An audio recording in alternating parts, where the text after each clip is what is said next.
unfortunate. Uh-oh, how unfortunate.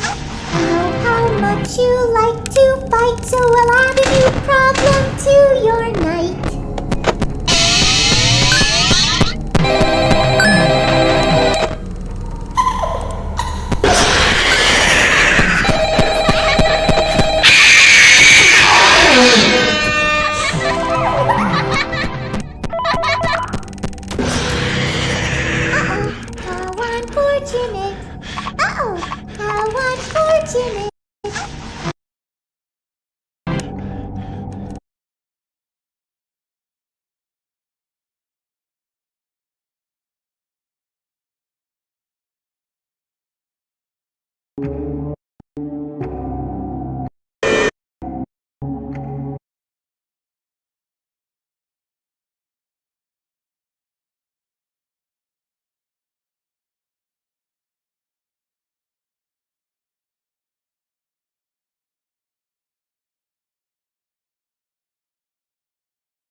Uh-oh, how unfortunate. Well, if you're hearing this and you made it to day 2, congrats. I won't talk quite as long this time since progresses. It might be a good idea to peek at those cameras while I talk, just to make sure everyone's in their proper place. Interestingly enough, Freddy himself doesn't come off stage very often. I've heard he becomes a lot more.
Doing great.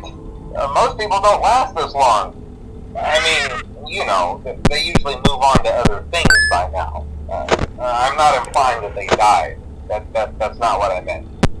Anyway, I better not take up too much of your time. Things are getting real tonight.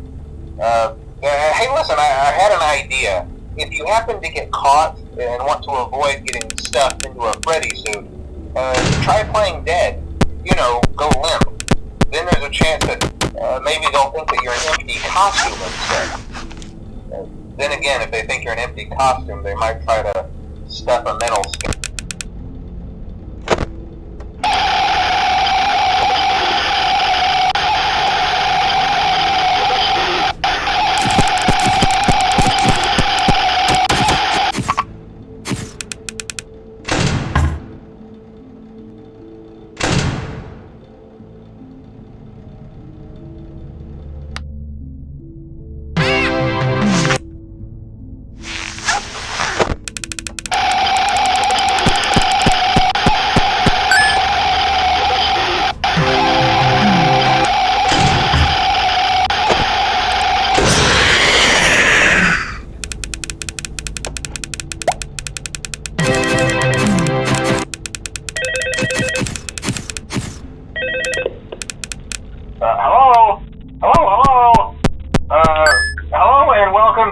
summer job at the new and improved Freddy Fazbear's Pizza. I'm here to talk you through some of the things you can expect to see during your first week here and to help you get started down this new and exciting career path. Now, I want you to forget anything you may have heard about the old location, you know. Some people still have a somewhat negative impression of the company. That old restaurant was kind of left to rot for quite a while, but I want to reassure you, Fazbear Entertainment is committed to family fun and above all, safety. They've spent a small fortune on these new animatronics.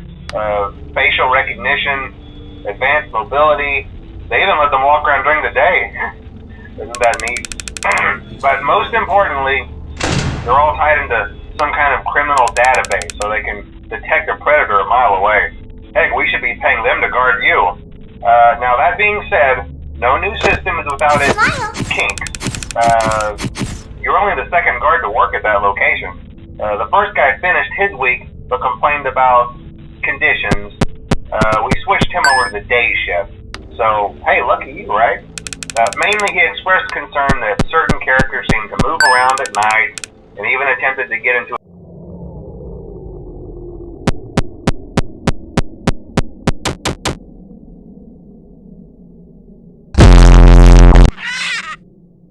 He promised them to never.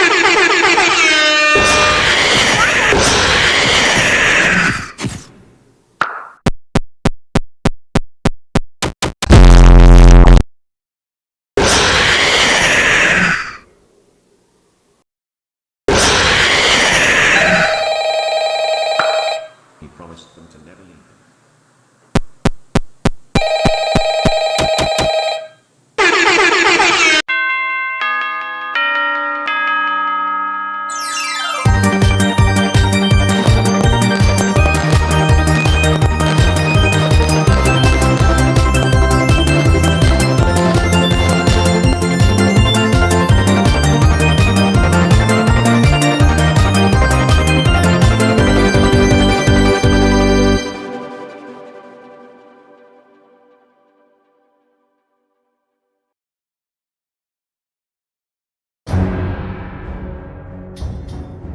バスケットをぶつけたと思うか？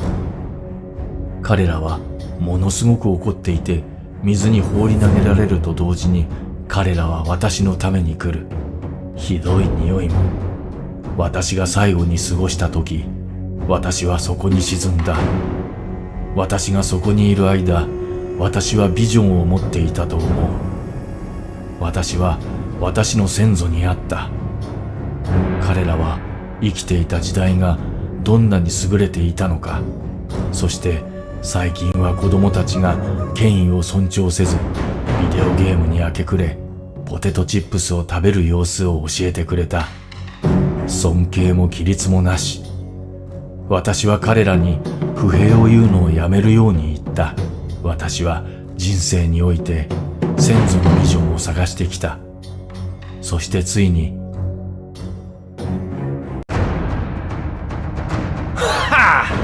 笑いカワセミは事故ではなかった。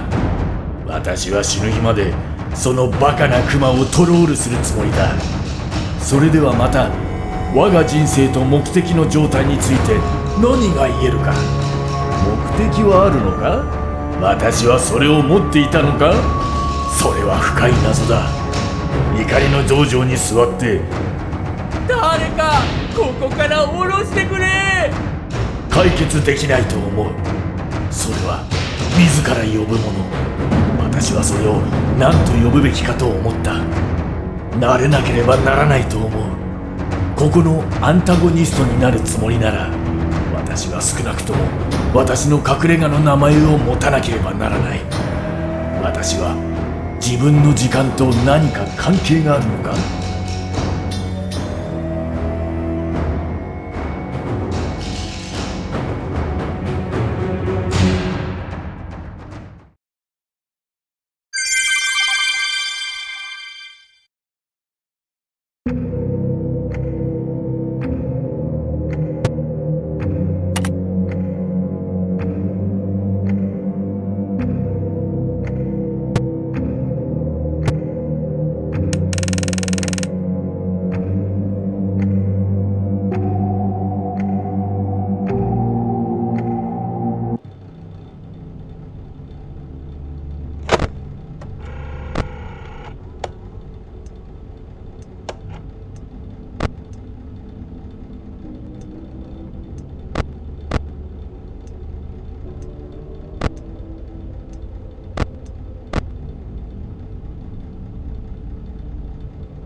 Yarg, how may I be of service to ya?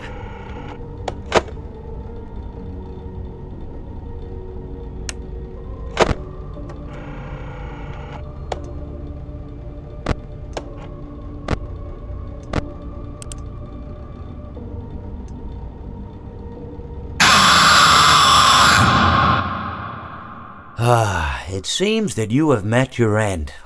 What a pity. You know, I don't feel too bad about it, though. After all, if it weren't me, it would have just been one of the others, I guess. I'm honestly just glad to be out of those air ducts. You know, it's not easy for a hippopotamus to fit up there, and not easy to get down either, and not as young as I used to be, as you can see. I used to be able to do all the sorts of things. You're young, you're vibrant, you have that sort of pep in your step.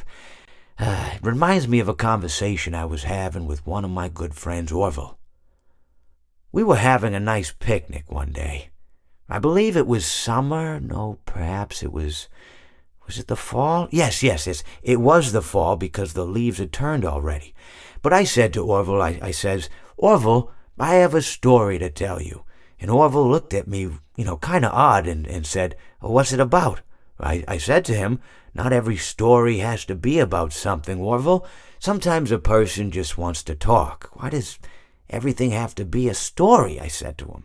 He just looked at me and he said, well, you said you had a story. And, he was quite right. I did, in fact. I told him I had a story. I suppose if a person just wants to talk, then it's best to not announce that you're telling a story. Telling a story does come with its own pressures and expectations, I suppose. After all, if you're just talking to a friend, and there's no more expectations than if you were talking into the wind. Words by themselves aren't expected to carry, aren't expected to stick. But if you announce you're telling a story, well then, there'd better be a point to it all, No one wants to sit and listen to someone ramble on and on and on with absolutely no end in sight. So, it's good to be mindful that when you tell someone that you're about to tell a story, that you have something to say. Telling someone that you're going to tell them a story is tantamount to asking them to stop what they're doing and pay attention. You're basically saying, hey, buddy, stop everything. Stop what you're thinking. I have a solution to everything. And, well, I didn't really have any story to tell. In hindsight, I probably just misspoke when I said that I had a story. I think it would have just been better to tell Orville that I wanted to tell him something rather than tell him that I had a story. But, even then, it might have put too much importance on the whole thing. Either way, it was quite a nice day. I remember that we were drinking tea.